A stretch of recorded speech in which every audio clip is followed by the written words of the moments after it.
여러분, 사랑의 나이가 있을까요? 많은 분들이 중년이 되면 사랑은 끝났다고 생각합니다. 하지만 오늘 들려드릴 이야기는 그렇지 않다는 것을 보여줍니다. 이것은 한 남자와 여자의 이야기입니다. 25년 만에 추석 명절에 다시 만난 두 사람. 그들에게 다가온 두 번째 인생, 두 번째 사랑의 이야기를 지금 시작합니다. 형님, 올해도 고향 내려가세요? 회사 후배 민수가 퇴근길에 물었다. 나 강민호는 고개를 끄덕였다. 그래야지. 아버지 혼자 계시니까. 형수님 돌아가신 지 3년 됐죠? 아직도 힘드시죠? 힘들다는 말로는 부족했다. 아내 수진이가 췌장암으로 세상을 떠난 후 나는 살아있는 것 같지 않았다. 25년을 함께 산 아내. 두 딸을 키우며 평범하지만 행복했던 그 시간들. 적응하려고 노력 중이야. 거짓말이었다. 적응 같은 건 없었다. 그저 하루하루를 견디고 있을 뿐이었다. 집에 돌아와 추석 선물을 챙기면서 나는 문득 고향 생각이 났다. 30년 전 그 작은 마을, 흙냄새 나던 골목길, 그리고 그녀, 윤서, 무심코 그 이름이 입에서 흘러나왔다. 김윤서, 내 첫사랑이었다. 우리는 고등학교 동창이었다. 3학년 내내 같은 반이었고 나는 그녀를 짝사랑했다. 말 한마디 제대로 건네지 못한 채 대학에 가면서 헤어졌다. 그 후로 25년. 한 번도 만나지 못했다. 아빠, 추석 잘 보내세요. 큰딸 지은이가 전화를 걸어왔다. 미국에서 유학 중인 딸. 작은 딸 지연이는 서울에서 직장 생활을 하고 있었다. 너희들도 건강해라. 아빠는 괜찮아. 또 거짓말이었다. 괜찮지 않았다. 50살. 회사에서는 부장이지만 집에 오면 그저 외로운 호라비일 뿐이었다. 추석 당일 아침 나는 차를 몰고 고향으로 향했다. 고속도로는 예상대로 막혔다. 3시간이면 갈 거리를 6시간이나 걸렸다. 하지만 나쁘지 않았다. 생각할 시간이 많았다. 창밖으로 펼쳐진 들판을 보면서 나는 수진이를 떠올렸다. 그녀는 마지막 순간까지도 나를 걱정했다. 여보, 나 없어도 잘 살아야 해요. 다시 사랑하는 사람 만나도 돼요. 무슨 소리야? 당신밖에 없어. 거짓말. 당신 첫사랑 얘기했잖아요. 김윤서였나? 그 사람 아직도 기억하죠? 나는 대답하지 못했다. 수진이는 미소 지었다. 괜찮아요. 나도 알아요. 첫사랑은 잊을 수 없다는 거. 그래도 나는 행복했어요. 그게 아내의 마지막 말이었다. 오후 3시 드디어 고향 마을에 도착했다. 25년 만에 돌아온 아버지 집. 작은 한옥은 여전히 그대로였다. 아버지, 왔구나, 민호야. 78살의 아버지는 많이 늙으셨다. 어머니가 돌아가신 후 혼자 사시는 아버지. 나는 서울로 모시려 했지만 아버지는 완강히 거부하셨다. 난 이 땅에서 죽을 거다. 차례를 지내고 성묘를 다녀온 후 아버지와 막걸리를 마셨다. 아버지, 김윤서. 그 친구 기억하세요? 왜 그런 질문을 했는지 모르겠다. 그냥 문득 궁금했다. 옆집 살던 그 애? 물론 기억하지. 너 그 애 좋아했잖아. 알고 계셨어요? 아버지가 눈이 멀었나? 다 알지. 그 애도 너 좋아하는 것 같더라. 가슴이 뛰었다. 50살이 되어서도 첫사랑 이야기에 심장이 뛰다니. 그 친구, 어디 사나요? 글쎄, 서울 살다가 몇 년 전에 이혼하고 고향에 내려왔다던데. 이 동네 어디 산다고 들었어. 이혼? 윤서가? 저녁 나는 마을을 산책하기로 했다. 예전 그 골목길. 윤서와 함께 걸었던 등굣길. 모든 게 변했지만 어떤 건 그대로였다. 그때였다. 민호야. 돌아보는 순간 시간이 멈췄다. 김윤서였다. 25년이 흘렀지만 나는 한눈에 알아볼 수 있었다. 그녀의 눈빛, 그녀의 미소. 윤서야. 우리는 그렇게 다시 만났다. 세상에 진짜 민호 오빠네요. 얼마만이에요? 25년? 맞아요. 대학 가고 나서 한 번도 못 봤죠. 어색한 침묵이 흘렀다. 하지만 나쁘지 않은 침묵이었다. 커피 한 잔 할래요? 여기서 10분 거리에 괜찮은 카페 생겼어요. 그래, 좋아. 카페로 가는 길에 우리는 그동안의 이야기를 나눴다. 오빠는 결혼했다고 들었어요. 응, 3년 전에 아내를 잃었어. 아, 죄송해요. 너는? 저도 5년 전에 이혼했어요. 카페에 앉아 우리는 본격적으로 이야기를 나눴다. 윤서는 대학 졸업 후 대기업에 취직했고 32살에 결혼했다. 하지만 남편의 외도와 폭언으로 15년의 결혼 생활을 정리했다. 아들 하나를 키우며 혼자 살고 있었다. 그때 말하지 못한 게 후회돼요. 윤서가 갑자기 말했다. 뭐, 고등학교 때요. 사실 저도 오빠 좋아했어요. 심장이 터질 것 같았다. 정말? 네. 오빠가 저를 쳐다볼 때마다 알았어요. 저도 똑같이 오빠를 쳐다봤거든요. 근데 둘 다 소심해서 끝내 말 못했죠. 나는 웃음이 나왔다. 25년을 허비한 것 같았다. 그래도 우리 각자 행복했잖아. 너도 결혼했고, 나도 좋은 사람 만났고. 맞아요. 후회는 없어요. 그냥, 만약에 그때 우리가 용기를 냈다면 어땠을까? 그런 생각이 들 뿐이에요. 우리는 밤 11시까지 이야기를 나눴다. 25년의 공백이 무색할 만큼 대화는 자연스러웠다. 내일도 볼 수 있을까? 내가 물었다. 윤서는 미소 지었다. 저도 그러고 싶어요. 다음 날 우리는 고향의 산을 올랐다. 여기 기억나요? 윤서가 물었다. 정상에서 바라본 풍경. 고등학교 소풍 때 왔던 곳이었다. 기억나? 그때 너 여기서 노래 불렀잖아. 오빠가 기억해요? 창피해 죽는 줄 알았는데. 나는 너무 좋았어. 내 목소리가 예뻐서. 윤서의 얼굴이 붉어졌다. 48살인데도 여전히 수줍은 모습이 귀여웠다. 민호 오빠, 응?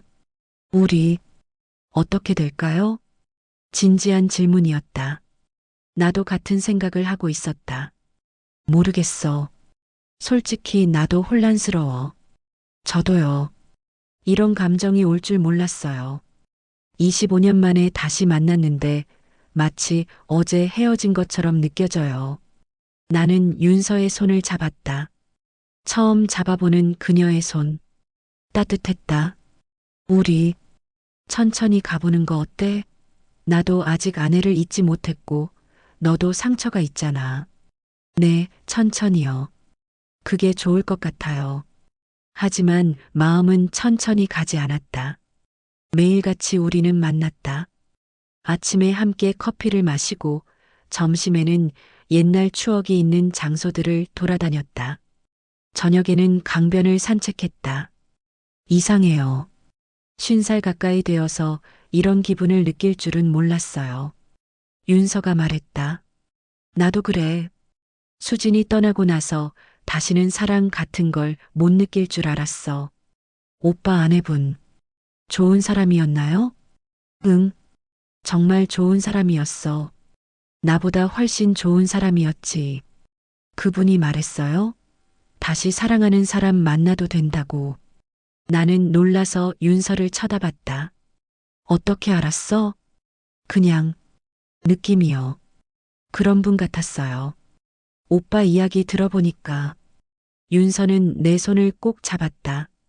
오빠 죄책감 갖지 마세요. 우리 나이에 다시 사랑하는 건 잘못이 아니에요. 아내분도 오빠가 행복하길 바랄 거예요. 눈물이 났다. 3년 만에 처음 흘리는 눈물이었다. 추석 연휴가 끝나갈 무렵 현실이 다가왔다. 오빠는 서울 가야 하죠? 응. 회사도 있고 저는 여기 있어야 해요.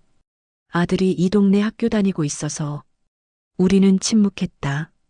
서울과 고향 3시간 거리지만 멀게 느껴졌다. 원거리 연애 해볼래요?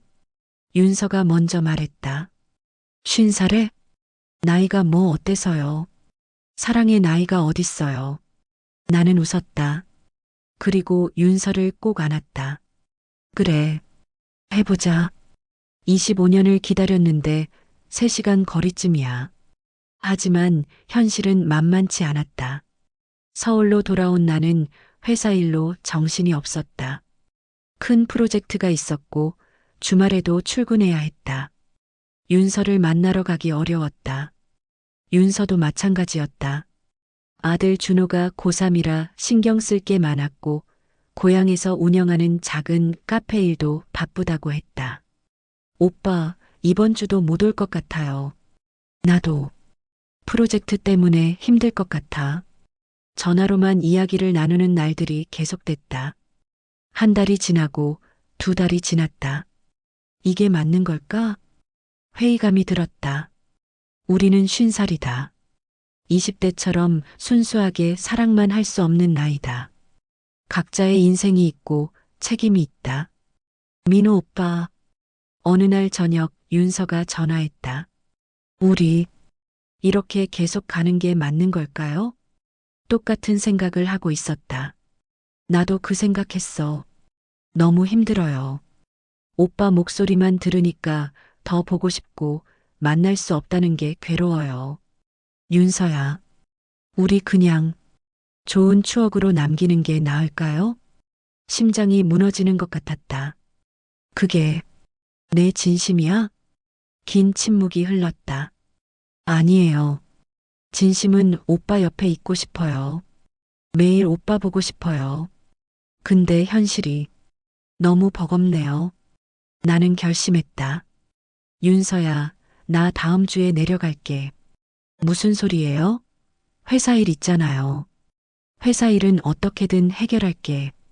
중요한 건 너야. 우리야. 다음 주 금요일 나는 반차를 내고 고향으로 향했다. 윤서는 카페에서 나를 기다리고 있었다. 3개월 만에 보는 그녀. 조금 야윈 것 같았다. 오빠, 미안해. 더 자주 오지 못해서. 우리는 강변으로 나갔다. 단풍이 물들기 시작한 가을이었다. 민호 오빠, 저 진지하게 생각해 봤어요. 윤서가 입을 열었다.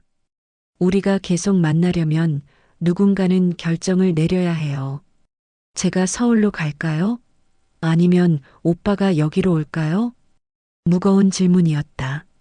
나는 말하려는 순간 윤서의 전화가 울렸다. 준호야? 왜? 뭐? 지금 가볼게. 윤서의 얼굴이 창백해졌다. 아들이 사고가 났어요. 병원으로 가야 해요. 우리는 급히 병원으로 향했다. 다행히 준호는 큰 부상은 없었다. 자전거를 타다 넘어진 것뿐이었다. 엄마, 미안해요. 괜찮아, 괜찮아. 다치지 않아서 다행이야. 윤서가 아들을 안고 우는 모습을 보면서 나는 깨달았다. 그녀에게는 아들이 있다. 나에게는 2딸이 있다. 우리는 단지 2사람이 아니다. 각자의 가족이 있고 책임이 있다. 밤늦게 준호가 잠든 후 우리는 병원 복도에서 이야기를 나눴다. 윤서야, 내가 여기로 올게. 뭐라고요? 회사 그만두고 이곳으로 내려와서 아버지 모시면서 살게. 너랑 준호 옆에 있고 싶어? 안 돼요. 오빠 인생이 있잖아요. 딸들도 있고, 딸들은 다 컸어. 지은이는 미국에 있고, 지연이는 서울에서 잘 살고 있어. 나는 이제 내 인생을 살고 싶어. 너와 함께. 윤서가 눈물을 흘렸다. 오빠, 정말요? 응. 25년을 기다렸어. 이번엔 놓치고 싶지 않아. 2달 후 나는 회사에 사직서를 냈다. 부장님, 정말 가시는 겁니까? 응. 결정했어. 서울 생활 25년 했으면 됐어. 동료들은 이해하지 못했다. 50살에 안정된 직장을 그만두고 시골로 내려간다는 게 이해가 안 됐을 것이다. 하지만 나는 확신했다. 이것이 내가 원하는 삶이라고. 딸들에게도 이야기했다. 아빠, 행복하세요. 저희는 괜찮아요. 지은이가 말했다. 엄마도 원하셨을 거예요. 아빠가 새로운 사랑 만나는 거. 지연이도 지지해줬다. 고마워, 딸들아.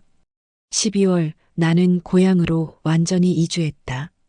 아버지는 기뻐하셨다. 잘했다. 이제 같이 살 수 있겠구나.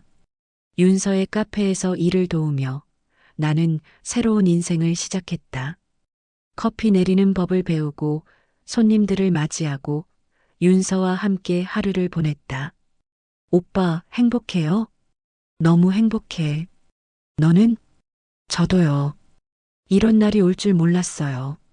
준호도 나를 받아들였다.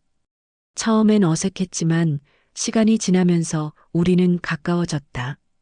민우 아저씨, 제 엄마 잘 부탁드려요. 그럼, 준호도 잘 부탁해. 이듬해 봄 나는 결심했다. 윤서에게 프러포즈를 하기로. 오빠, 왜 이렇게 긴장해요? 윤서가 웃으며 물었다. 우리는 처음 만났던 그 산 정상에 있었다. 윤서야. 네, 나랑 결혼해 줄래? 반지를 꺼내 보였다. 윤서는 두 손으로 입을 막았다. 오빠, 25년 전에 용기를 내지 못했던 걸 후회했어. 이번엔 제대로 하고 싶어? 김윤서, 나랑 결혼해줘. 남은 인생을 함께 살자. 윤서는 울면서 고개를 끄덕였다. 네, 좋아요. 우리는 서로를 꼭 안았다. 50살에 찾은 사랑. 누군가는 늦었다고 할지 모른다. 하지만 우리는 알았다. 사랑에는 나이도 때도 없다는 것을. 첫사랑을 25년 만에 다시 만나 결혼한 사람이 몇이나 될까? 우리는 그 운이 좋은 사람들이었다. 오빠, 저 별 봐요. 윤서가 하늘을 가리켰다. 가을밤 하늘에 별이 쏟아지고 있었다. 수진이가, 그리고 윤서 씨 전 남편분도 저 위에서 우리를 보고 계실까요?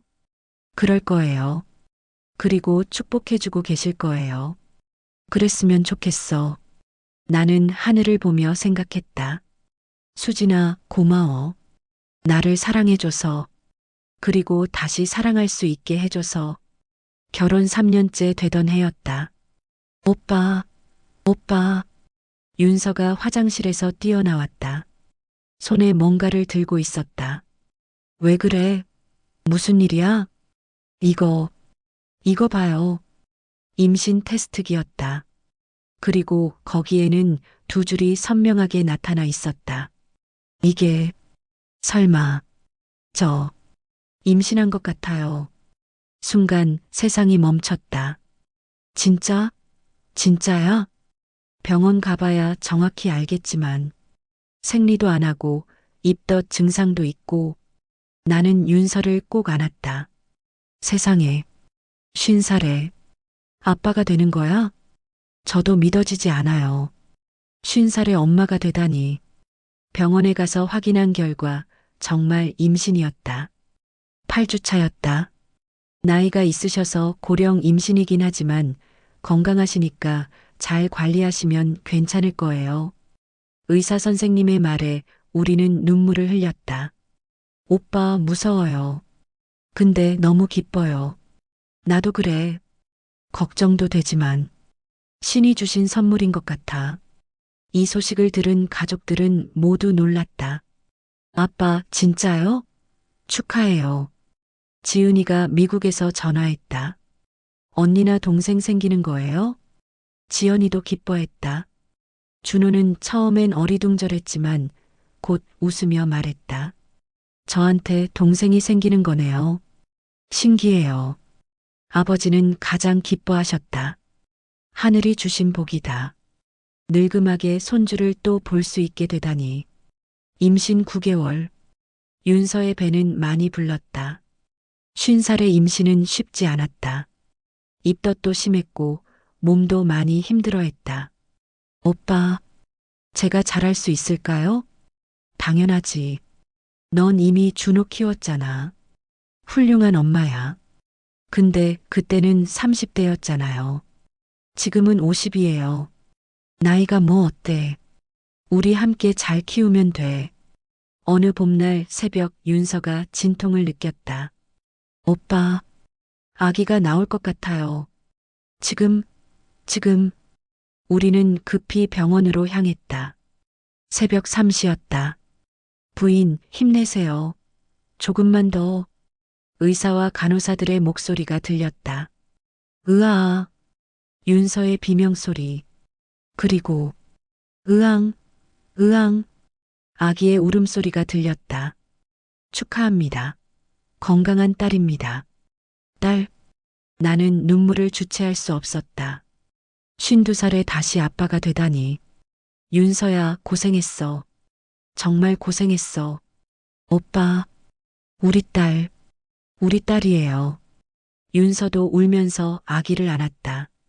우리는 딸의 이름을 지음이라고 지었다. 지금 이 순간을 기억하자는 뜻이었다. 지음아, 아빠야. 늦둥이로 태어나서 미안해. 하지만 너를 정말 많이 사랑할게. 현재 나는 54살이고 윤서는 52살이다. 우리 딸 지음이는 이제 두 돌이 됐다. 아빠, 아빠. 지음이가 나를 향해 뛰어온다. 비틀거리는 걸음이 너무나 사랑스럽다. 우리 지음이, 이리 와. 나는 딸을 안아 올렸다. 아, 이 무게. 이 용기. 살아있음을 느끼게 하는 무게. 오빠, 저녁 준비 다 됐어요. 윤서가 부엌에서 부른다. 우리 집 식탁에는 5식구가 앉는다. 나, 윤서, 지음이, 그리고 주말에 내려온 준호, 그리고 아버지. 할아버지, 진지 드세요. 그래, 고맙다. 82살의 아버지는 여전히 건강하시다. 증손녀 지음이를 보시며 매일 웃으신다. 민호야, 너 참 복 많다. 네, 아버지. 제가 세상에서 가장 복 많은 사람인 것 같아요. 지은이와 지연이도 명절마다 내려온다. 이제는 윤서를 진짜 엄마처럼 대한다. 엄마, 지음이 진짜 예뻐요. 저희 닮았어요. 너희들이 더 예쁘지. 에이, 겸손은. 우리는 함께 웃는다. 카페는 여전히 운영 중이다. 이제는 마을 사람들이 다 아는 명소가 됐다. 사장님, 여기 커피 2잔이요. 네, 금방 만들어 드릴게요. 윤서가 능숙하게 커피를 만든다. 나는 옆에서 지음이를 안고 손님들을 맞이한다. 와, 딸 진짜 예쁘네요. 고맙습니다. 늦둥이세요? 복 많이 받으시겠어요. 이미 받고 있습니다. 저녁 지음이를 재운 후 윤서와 나는 강변을 산책했다. 오빠 믿어져요? 우리가 이렇게 됐다는 게 안 믿어져. 꿈 같아. 3년 전만 해도 상상도 못했어요. 제가 오빠랑 결혼하고 아기까지 낳을 줄. 나도. 수진이가 떠나고 나서 인생이 끝난 줄 알았어. 근데 너를 만나고 다시 살아났어. 저도요. 이혼하고 나서 인생이 너무 막막했어요. 근데 오빠가 나타났어요. 마치 천사처럼. 나는 윤서의 손을 잡았다. 윤서야, 고마워. 내 인생에 다시 와줘서. 아니에요. 제가 더 고마워요. 저를 다시 사랑하게 해줘서. 그리고 지음이라는 선물을 주셔서. 우리는 별을 보며 걸었다. 인생은 참 신기하다. 25년 전 고등학교 복도에서 스쳐 지나갔던 첫사랑. 그 사람과 중년이 되어 다시 만나 결혼하고 아이까지 낳다니. 누군가는 말할지도 모른다. 50살에 무슨 사랑이냐고. 철 좀 들라고. 하지만 나는 확신한다. 사랑에는 나이가 없다. 언제든, 어디서든, 누구에게든 사랑은 찾아올 수 있다. 그리고 그 사랑은 젊었을 때의 사랑보다 더 깊고, 더 진실하고, 더 아름답다. 왜냐하면 우리는 이제 안다. 사랑이 얼마나 소중한지, 사람이 얼마나 연약한지, 시간이 얼마나 빠른지, 그래서 더 간절히 사랑한다. 더 깊이 사랑한다. 더 진심으로 사랑한다. 오빠 사랑해요. 나도 사랑해. 우리는 별빛 아래서 키스했다. 54살과 52살의 키스. 세상에서 가장 아름다운 키스였다. 여러분, 오늘 이야기는 여기까지입니다. 중년의 사랑 이야기. 추석에 다시 만난 첫사랑의 이야기. 혹시 여러분 중에도 포기했던 사랑이 있나요? 잊었던 첫사랑이 있나요? 아니면 지금 사랑할 용기가 없으신가요? 기억하세요. 사랑에는 때가 없습니다. 20살에도 30살에도 50살에도 70살에도 사랑할 수 있습니다. 중요한 건 용기입니다. 강민호와 김윤서처럼 용기를 내세요. 그 사람에게 연락해 보세요. 마음을 전해 보세요. 인생은 짧습니다. 후회하며 살기엔 너무 짧습니다. 오늘 이 이야기가 여러분께 작은 용기가 되었으면 좋겠습니다. 사랑하는 사람들과 행복한 추석 보내세요. 그리고 기억하세요. 지금이 바로 사랑할 때입니다. 감사합니다.